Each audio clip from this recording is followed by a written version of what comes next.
నేను చెప్పినట్టు నడుచుకోవట్లేదు కదా అనేది ఇజ్రాయెల్ మీద యూరప్ దేశాల కోపం. వాళ్ళ బానిస కాదు ఇజ్రాయెల్. వాళ్ళ దేశాలకు సెక్యూరిటీకి ప్రాబ్లం ఏదన్నా వస్తే వాళ్ళ దేశంలో ఒక దేశం మీద దాడి చేస్తే అన్ని దేశాలు కలిసి యుద్ధం చేస్తాయి. వాళ్ళకి ఏదైనా ప్రాబ్లం వస్తే అందరూ కలిసి కొట్టుకుంటారు. అదే ఇజ్రాయెల్ అనేటటువంటి దేశానికి ప్రాబ్లం వస్తే మాత్రం వాడు చంపాలన్నా వీళ్ళ పర్మిషన్ తీసుకోవాలి, వాడు దాడి చేయాలన్నా వీళ్ళ పర్మిషన్ తీసుకోవాలి. వాళ్ళకి ప్రమాదం ఉందంటే వీళ్ళు చర్చిస్తుంటారు. అదేందో వీళ్ళ అబ్బసొత్తులాగా ఫీల్ అవుతుంటారు అనమాట.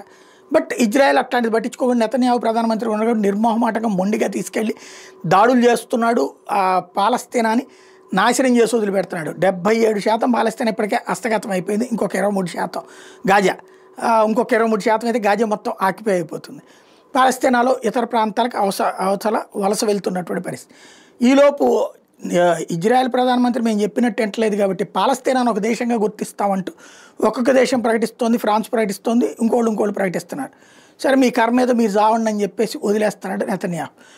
జపాన్ మాత్రం తేల్చి చెప్పింది మేము అట్లాగా గుర్తించాం, అది ఉగ్రవాద దేశం, పాలస్తీనాన్ని మేము సహజసిద్ధ దేశంగా గుర్తించే ప్రసక్తి లేదని తేల్చి చెప్పింది.